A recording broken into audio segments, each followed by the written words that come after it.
Hello student, welcome to our YouTube channel student Bangla.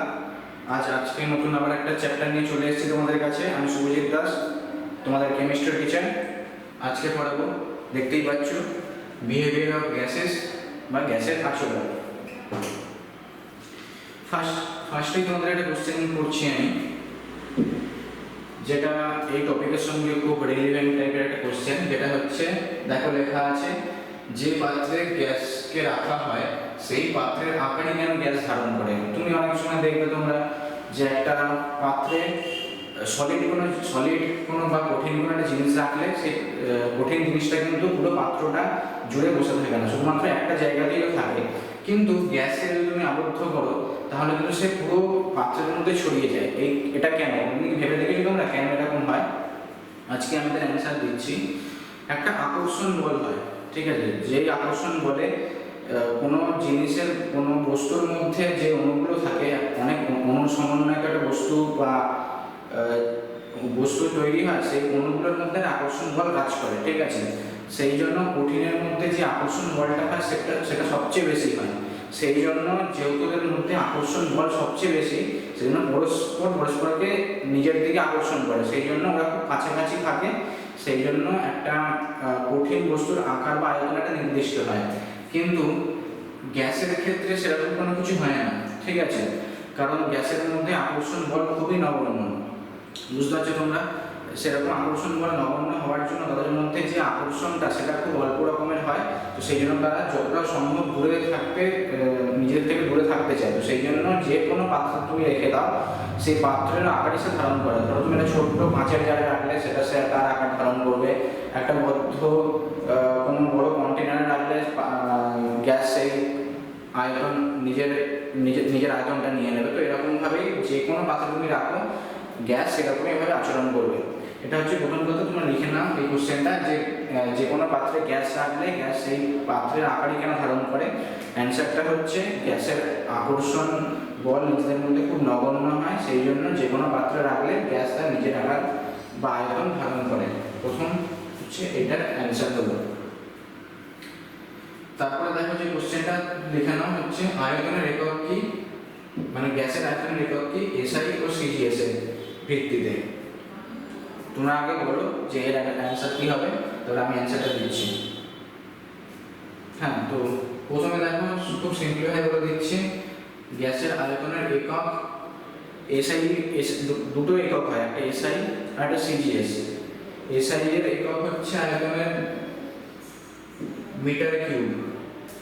গ্যাসের আয়তনের একক এসআই তে মিটার কিউব, সিজিএস এ সেন্টিমিটার কিউব, ঠিক আছে? আয়তন মানে কি? আয়তন মানে হচ্ছে দৈর্ঘ্য তার হোল কিউব। বুঝলে? আয়তন মানে কি? দৈর্ঘ্য ইনটু তার হোল কিউব। তো দৈর্ঘ্যর একক হচ্ছে মিটার। তো আয়তনের কি একক কি হবে? Metre into cube. দৈর্ঘ্যর সিজিএস একক, দৈর্ঘ্যর এসআই একক যদি মিটার হয়, তাহলে আয়তনের একক কি হবে? Metre cube. কারণ এই যে বললাম আয়তন ইজ ইকুয়াল টু দৈর্ঘ্যের কিউব। দৈর্ঘ্যর যে একক হবে সেটাকে কিউব করে দিলে সেটা আয়তনের একক হয়ে যাবে এসআই তে। আর সিজিএস এর দৈর্ঘ্যের একক কি? সেন্টিমিটার সিজিএস এ। তাহলে সেম ভাবে আয়তনের একক কি হবে? Centimetre cube. বুঝতে পারলে? লিখে নাও তোমরা।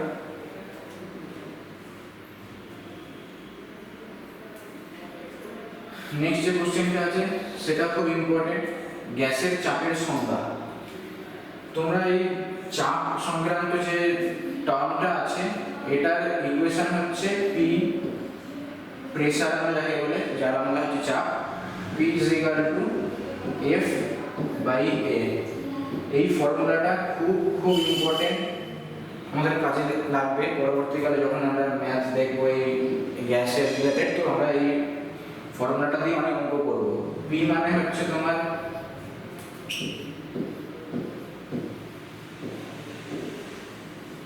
প্রেসার বা চাপ, এফ মানে হচ্ছে ফোর্স, বা বল যাকে বলি আমরা, আর এ মানে হচ্ছে এরিয়া বা ক্ষেত্রফল। এবার দেখো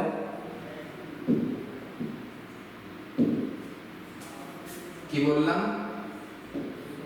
চাপ ইজ ইকুয়াল টু বল বাই ক্ষেত্রফল। এবার যদি আমরা ক্ষেত্রফল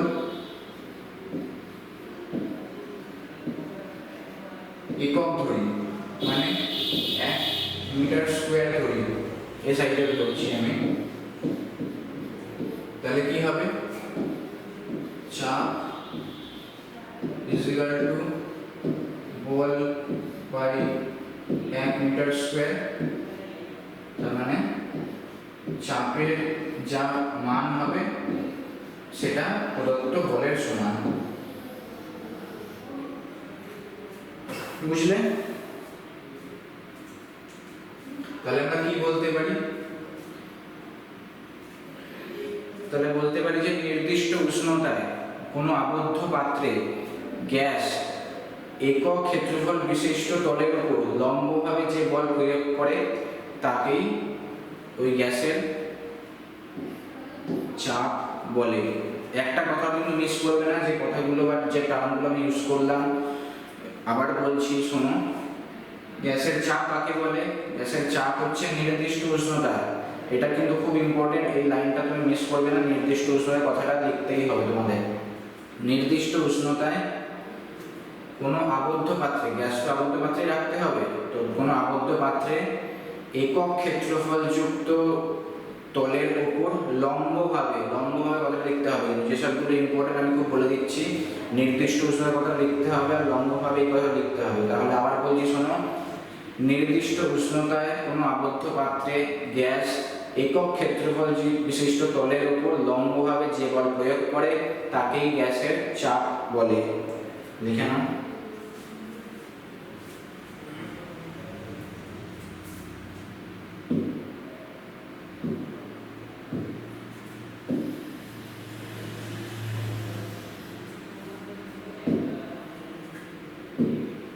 নেক্সট, চাপের একক কি?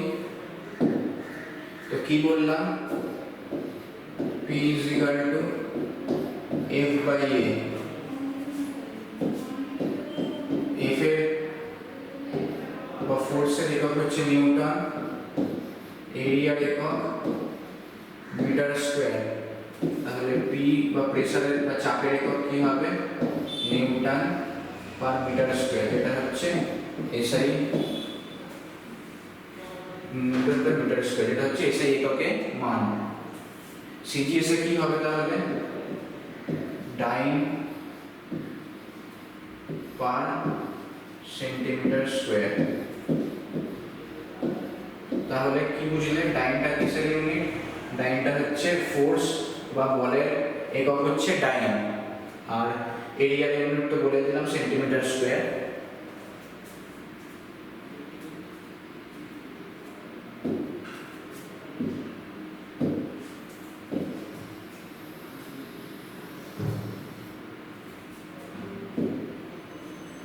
নেক্সট একটা রিলেশন দেখতে পাবে, 1 pascal is equal to 1 newton per metre square. দেখো এটা পাস্কেলকে আমরা শর্ট ফর্মে PA লিখতে পারি। ধরো তোমার কোনো অ্যান্সার আছে এরকম এলো, তোমার ধরো পরবর্তীকালে যখন ম্যাথ করবে, ম্যাথমেটিক্যাল ক্যালকুলেশন করবে, তখন ধরো এরকম একটা অ্যান্সার এলো 10 নিউটন পার মিটার স্কোয়ার, কিন্তু অপশানে ধরো দিয়ে দিল 10 পাস্কেল। তোমরা যদি না জানো তাহলে কি এটা পারবে না, এটা ছেড়ে যাবে, এরকম নয়। কিন্তু 10 নিউটন পার মিটার স্কোয়ারের যেটা যার মানে সেম হচ্ছে 10 পাস্কেলেরও সেম মানে। বুঝতে পারলে?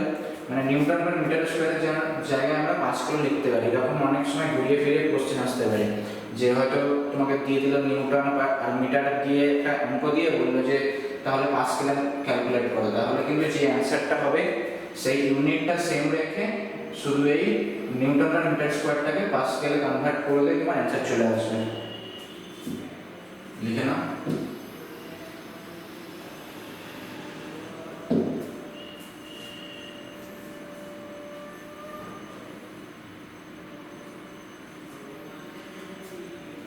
নেক্সট হচ্ছে দেখবে আর একটা ইউনিটও হয় যেটা হচ্ছে অ্যাটমসফিয়ার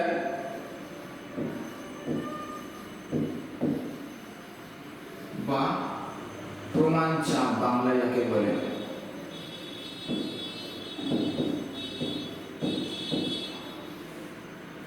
অ্যাটমসফিয়ার বা প্রমাণ চাপ মানে অ্যাটমসফিয়ার বা প্রমাণ চাপ কাকে বলে, যেমন কোশ্চেন আসতে পারে অ্যাটমসফিয়ার হচ্ছে তোমার, পরে দেখবে এটিএম বলে একটা টার্ম আসবে যেটা হচ্ছে অ্যাটমসফিয়ারের শর্ট ফর্ম। এই এটিএম কিন্তু তোমার টাকা তোলার এটিএম নয়, এটা আলাদা একটা টার্মই হয় অ্যাটমসফিয়ার হিসেবে। তো প্রমাণ চাপ বা মানে অ্যাটমসফিয়ার কাকে বলে?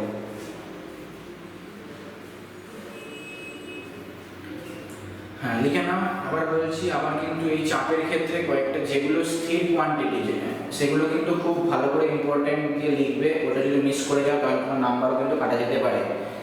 তো বলছি লিখে নাও, মানে অ্যাটমসফিয়ার বা প্রমাণ চাপ কাকে বলে?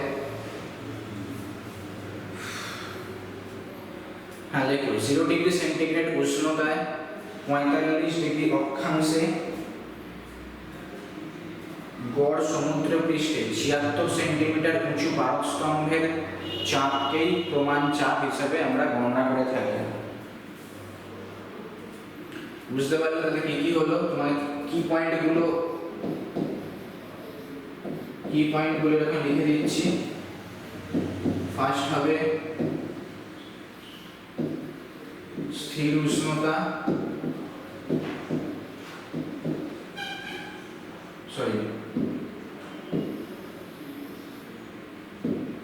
ফার্স্টে হবে 0 ডিগ্রি সেন্টিগ্রেড উষ্ণতা, 1 নম্বর মনে রাখবে।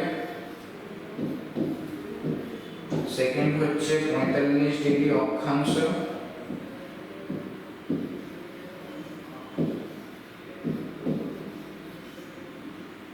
তিন হচ্ছে গড় সমুদ্র পৃষ্ঠে,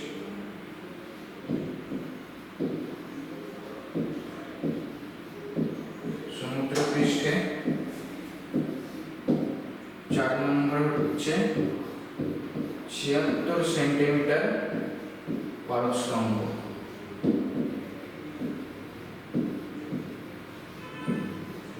বুঝলে? এই চারটে তোমাকে মনে রাখতে হবে। ফার্স্ট একটা কি, 0 ডিগ্রি সেন্টিগ্রেড উষ্ণতায় 45 ডিগ্রি অক্ষাংশে গড় সমুদ্র পৃষ্ঠে 76 সেন্টিমিটার উঁচু পারস্তম্ভ যে চাপ প্রয়োগ করে তাকে প্রমাণ চাপ বা মান অ্যাটমসফিয়ার বলা হয়, যাকে সংক্ষেপে বলে এটিএম। আমি কিন্তু আবার বলছি এটিএম তোমার এই টাকা তোলার এটিএম নয়, এটা হচ্ছে তোমার চাপের ইউনিট এটিএম। লিখে নাও তোমরা।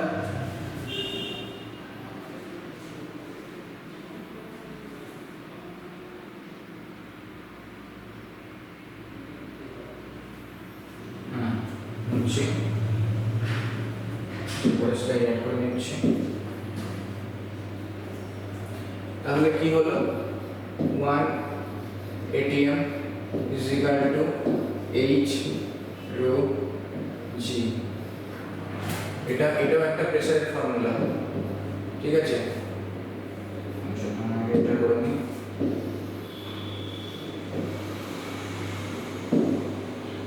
Pressure is equal to H rho G।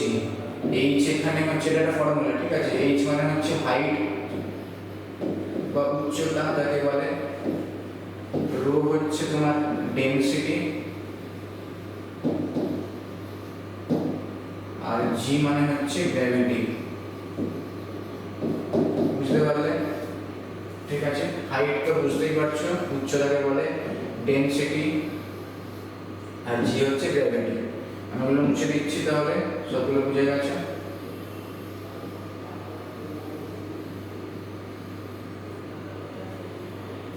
তো ক্যালকুলেশনটা দেখো, এইচ আমি কি বললাম 76, আগের সাইডে বললাম 76 সেন্টিমিটার উঁচু পারস্তম্ভের চাপ। আচ্ছা, কেউ কি বলতে পারবে যে ভারতের ডেনসিটি কত হয়? যদি জানো তাহলে করতে পারো, আমি বলে দিচ্ছি পারদের ডেনসিটি হচ্ছে 13.6, এটা কিন্তু ফিক্সড পয়েন্ট, এটা ফিক্সড একদম, রোয়ের বারুদের জন্য 13.6ই হবে।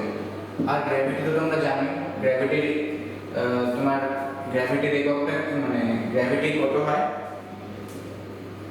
গ্র্যাভিটি হচ্ছে 980 ডাইন পার সেন্টিমিটার স্কোয়ার। এটা আমি সিজিএস এ করছি বলে এসআই তে করলে হবে 9.81 মিটার পার সরি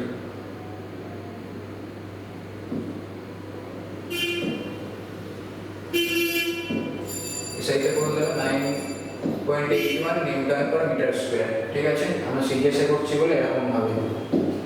তো এটা ক্যালকুলেট করতে দেখো কত আসে, যেটা আসবে 1.013 into 10 to the power 6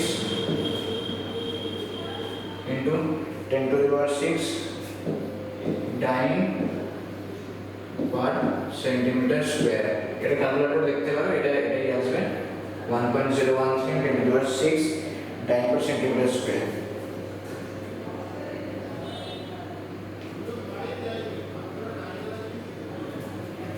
বুঝলে?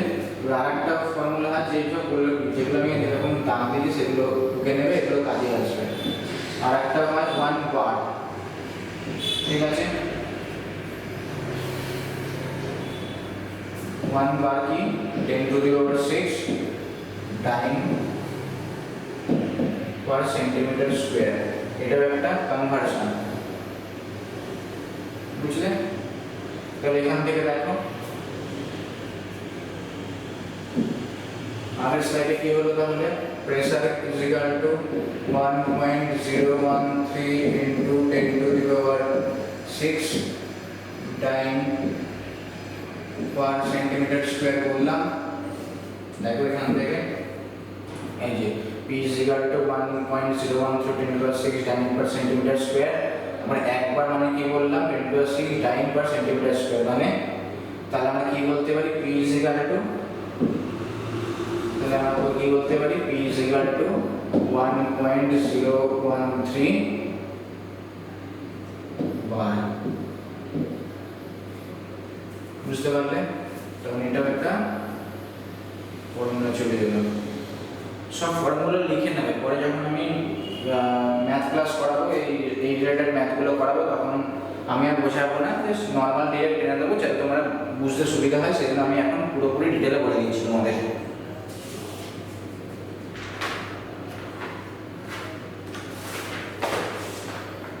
হয়ে গেছে? নেক্সট দেখো,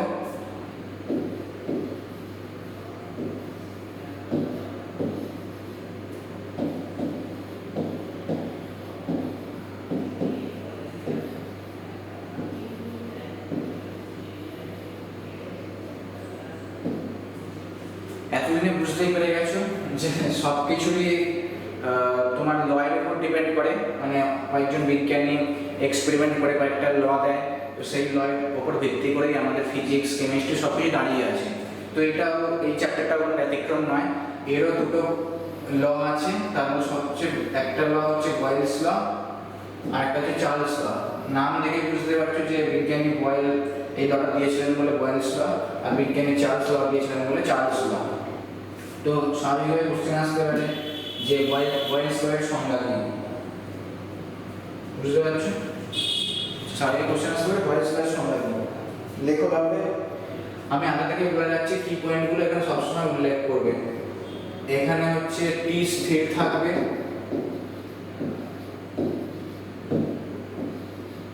আর এন ও স্থির থাকবে। কি করছি আমি, এটা বয়েলস ল।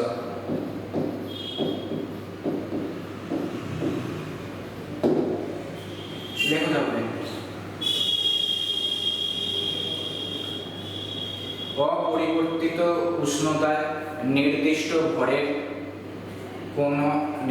ভরের কোনো আবদ্ধ পাত্রে গ্যাসের উপর প্রদত্ত চাপ তার আয়তনের ব্যস্তানুপাতিক হয়। কি বললাম আবার শোনো, নির্দিষ্ট উষ্ণতায় নির্দিষ্ট ভরের কোনো গ্যাসকে যদি তুমি একটা পাত্রে আবদ্ধ করে রাখো, তাহলে তাহলে সেই পাত্রের ওপর যদি তুমি চাপ প্রয়োগ করো তাহলে তার ভলিউম কমতে থাকবে। মানে ব্যস্তানুপাতিক সম্পর্ক, মানে তুমি যদি চাপ বাড়াও তাহলে ভলিউম কমবে। তাহলে এর ফর্মুলা কি হবে? P inversely proportional to 1/v। অঙ্কে করেছো এরকম ইনভার্সলি প্রপোর্শনাল। তাহলে আমরা কি লিখতে পারি? যদি ইনভার্স এই সাইনটা তুলতে চাই তাহলে একটা ধ্রুবক চাই, যেটাকে আমরা k বলে ধরতে পারি, k ধ্রুবক। ঠিক আছে, তাহলে PV is equal to constant। ঠিক আছে, বক্সগুলো করে দিচ্ছি, লিখে নাও। PV constant, ঠিক আছে, মুছে দিচ্ছি, দেখে নাও।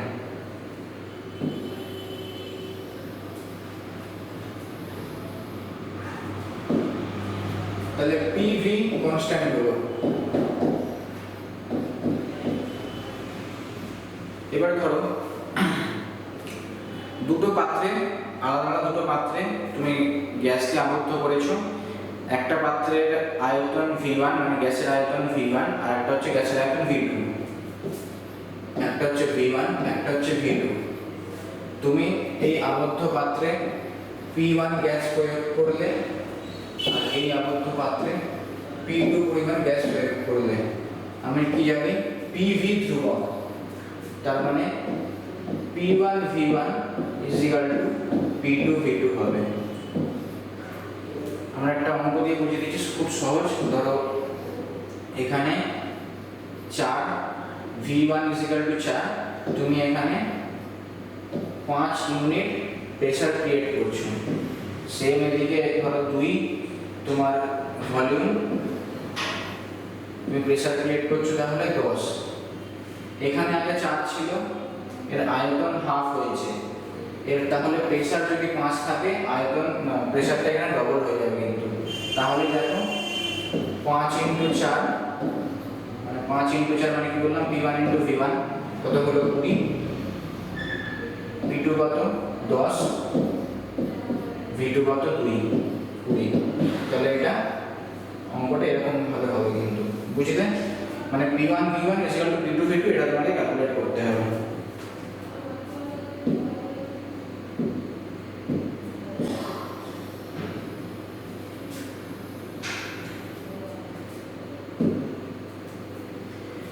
নেক্সট দেখো, একটা গ্রাফ আছে, বয়েলস ল গ্রাফ।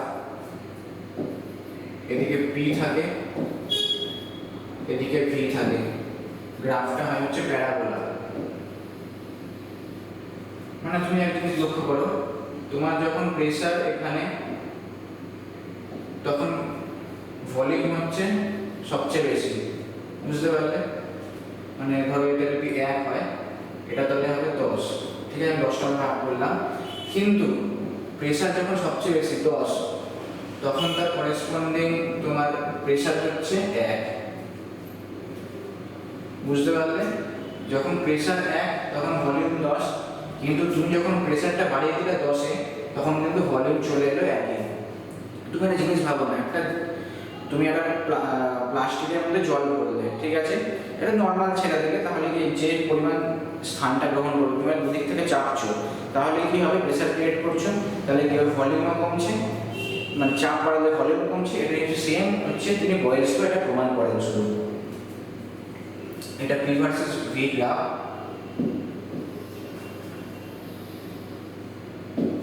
আর একটা গ্রাফও আছে PV ভার্সেস V, যেটা একদম স্ট্রেট লাইন যায়, কারণ PV ধ্রুবক, PV ধ্রুবক হবে। P এর যে কোনো অ্যামাউন্টে তোমার PV টা কনস্ট্যান্টলি থাকবে, কোনো চেঞ্জ হবে না, সেই জন্য গ্রাফটা এরকম প্যারালাল চলে যায়, যেহেতু PV ধ্রুবক হয়। তুমি যদি 1 অ্যামাউন্ট প্রেসার ক্রিয়েট করো, তাহলে যে PV থাকবে, 10 অ্যামাউন্ট P ক্রিয়েট করলেও শুধু PV টা সেমই থাকবে, PV এর কোনো চেঞ্জ হবে না, মানে P × V এর কোনো চেঞ্জ হবে না। ঠিক আছে, ওটা ধ্রুবক বলি, এরকম লাইনটা সেম একদম স্ট্রেট লাইন চলে গেছে, বুঝতে পারলে? নেক্সট কি? চার্লস ল।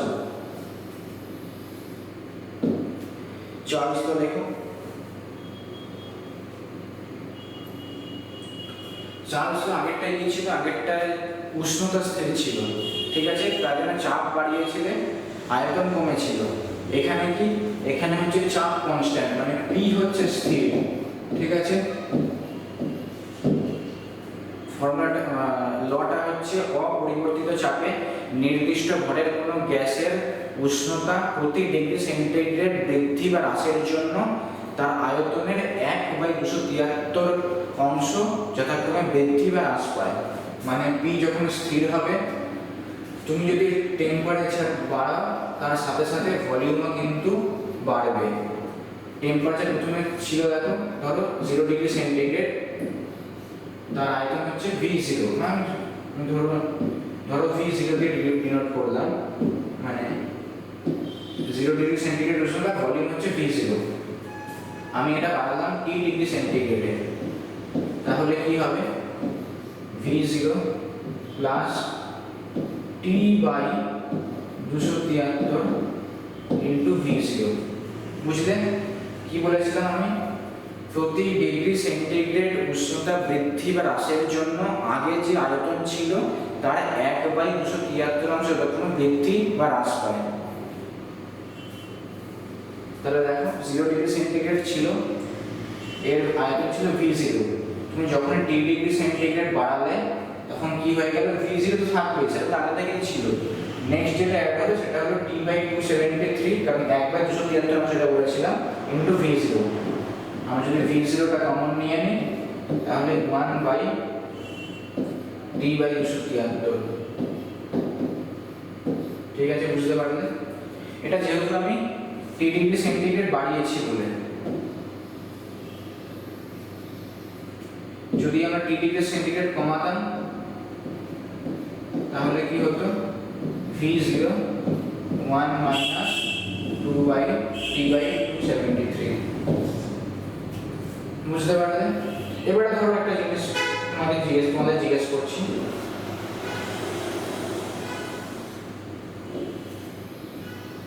সেটা হচ্ছে কখন ভলিউম 0 হবে। তুমি আগেরটা যেটা বললাম VT is equal to V0 1 plus T/273, এটা থেকে ক্যালকুলেট করে বলো যে কখন ভলিউম 0 হবে। দেখো তোমরা যদি টেম্পারেচার -273 ডিগ্রি সেন্টিগ্রেড নাও তাহলে দেখো V -273 V0 1, যেহেতু -2 তো এখানে 273 ডিভাইড বাই 273, তাহলে কি হয়ে গেল, এটা V0 into 0, তার মানে 0। তার মানে কি বলতে পারছো, -273 ডিগ্রি সেন্টিগ্রেড উষ্ণতায় গ্যাসের আয়তন 0 হয়, মানে 0 হয়। কিন্তু কখনো কি দেখেছো গ্যাসের আয়তন 0 হয়?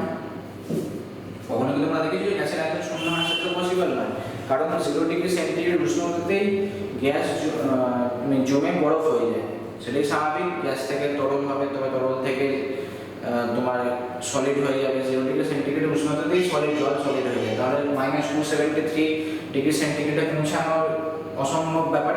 কিন্তু এটা ক্যালকুলেশন থেকে দেখা গেছে যে এটা -273 ডিগ্রি সেন্টিগ্রেড উষ্ণতায় এটা 0 হয়ে যায়। তো একটা গ্রাফ আছে, দেখো এই যেটা বললাম VT is equal to V0 1 plus T/273, এটা গ্রাফটা হচ্ছে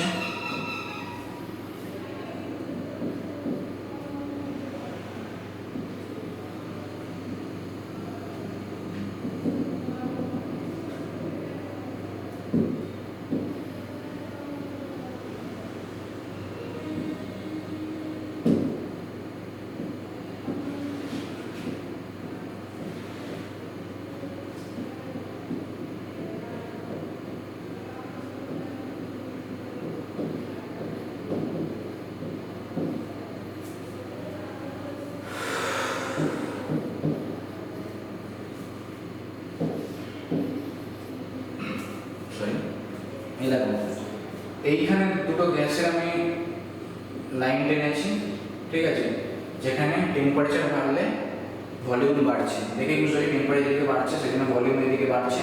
কিন্তু এই যে আমি ডট ডট লাইন দিয়েছি, এটা দেখো 273 ডিগ্রি সেন্টিগ্রেডে এসে পয়েন্টটা মিলে গেছে, মানে 273 ডিগ্রি সেন্টিগ্রেড উষ্ণতায় দুটো গ্যাসেরই আয়তন 0 হয়ে যায়। কিন্তু দেখো একটা লাইনের পর আমি ডট ডট দিয়েছি, কারণ এই যে লাইনটা 0 ডিগ্রি সেন্টিগ্রেড, এটার পরে কোনো কিন্তু অস্তিত্ব দেখাতে পারছে না, কারণ সেটা সম্ভব নয়। তো এখানে তো তোমার ওটা সলিড ফর্মে চলে গেলে, তারপর থেকে এটা জাস্ট অনুমান করে নেওয়া হয়েছে যে -273 ডিগ্রি সেন্টিগ্রেড উষ্ণতা অবধি যদি যেতে পারি বা পৌঁছতে পারি কেউ, তাহলে সেটা 0 ডিগ্রি ভলিউমটা 0 হয়ে যায়। এটাই হচ্ছে এই গ্রাফটা থেকে আমরা বুঝতে পারি। সেই জন্য 0 কেলভিন বা যেটা হচ্ছে -273 ডিগ্রি সেন্টিগ্রেড উষ্ণতাকে পরম শূন্য উষ্ণতা বলে। কি বললাম? 0 কেলভিন বা -273 ডিগ্রি সেন্টিগ্রেড উষ্ণতাকে পরম শূন্য উষ্ণতা বলে।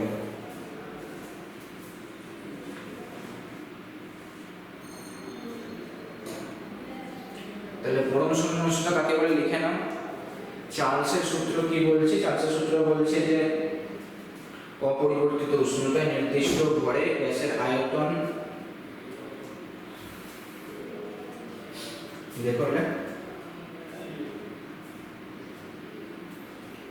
হ্যাঁ পরম শূন্য উষ্ণতা বলছে চার্লসের সূত্র অনুযায়ী স্থির চাপে নির্দিষ্ট ভরের কোন গ্যাসের আয়তন যে উষ্ণতায় সর্বনিম্ন হয়, সর্বনিম্ন মানে 0, যে উষ্ণতা সর্বনিম্ন হয় তাকেই আমরা পরম শূন্য উষ্ণতা বলে। মানে -273 ডিগ্রি সেন্টিগ্রেড উষ্ণতাকেই পরম শূন্য উষ্ণতা বোঝাচ্ছি আমরা।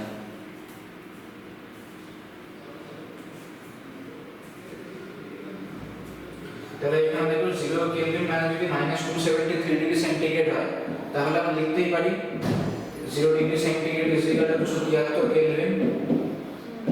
ঠিক, তাহলে T ডিগ্রি সেন্টিগ্রেড মানে কত? T plus 273 degree kelvin, 273 kelvin হবে। আচ্ছা, একটা কথা মনে রাখবে, কেলভিনে কিন্তু কোনো ডিগ্রি হবে না, ঠিক আছে? যেমন 0 ডিগ্রি সেন্টিগ্রেড বলছি, এখানে কিন্তু 273 কেলভিন হবে, ঠিক আছে?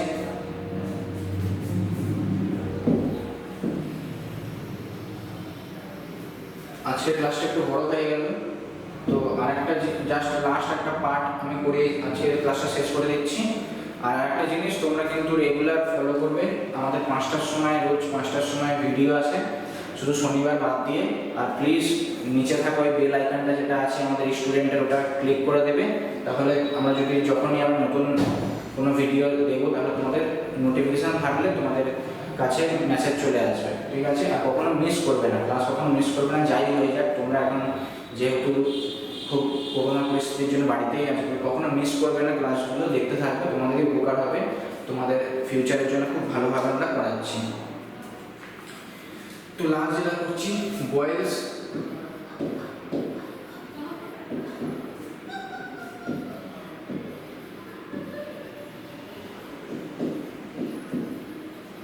আর চার্লস লয়েড দুটোকে সমন্বয় করছি। দেখো কি বলছি, বয়েলের সূত্রে কি বলছে?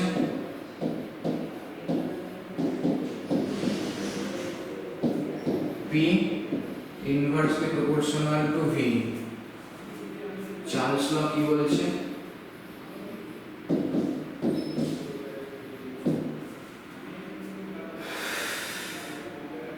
চার্লস ল বলছে T directly proportional to V, তাই?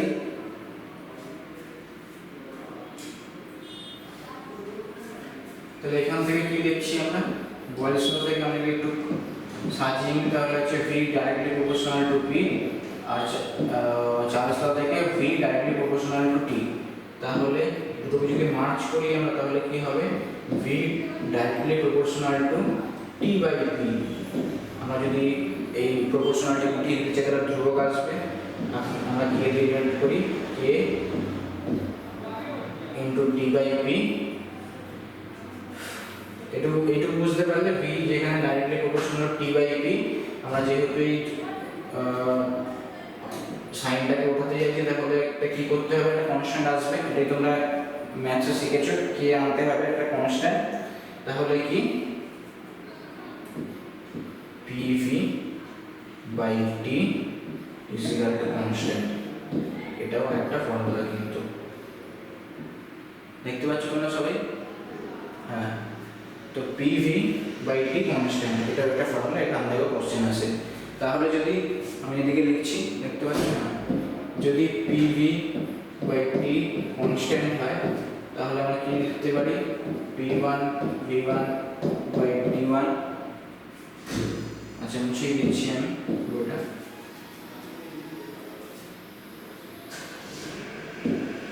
কি বললাম, pv বাই t কনস্ট্যান্ট বা ধ্রুবক, তাহলে কি হবে p1 v1 by t1 is equal to p2 v2 by t2।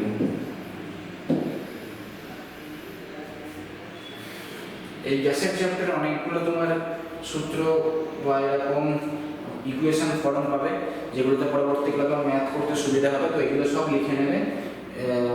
তো আশা করি ক্লাসটা পুরো বুঝতে পেরেছো। যদি কোনো ডাউট থাকে নিচে কমেন্ট বক্সে তুমি তোমার ডাউটগুলো জানতে পারো, পরে পাঠাতে পারো, আমি পরের দিন তোমাদের সব ডাউট ক্লিয়ার করে দেবো। তো আজ পর্যন্ত আজকে এই অবধি থাক, পরের দিন কালকে আমি ঠিক 5টার সময় তোমাদের কাছে কোনো নতুন চ্যাপ্টার নিয়ে চলে আসবো। আজকের মতো এখানেই বিদায়, শুভরাত্রি।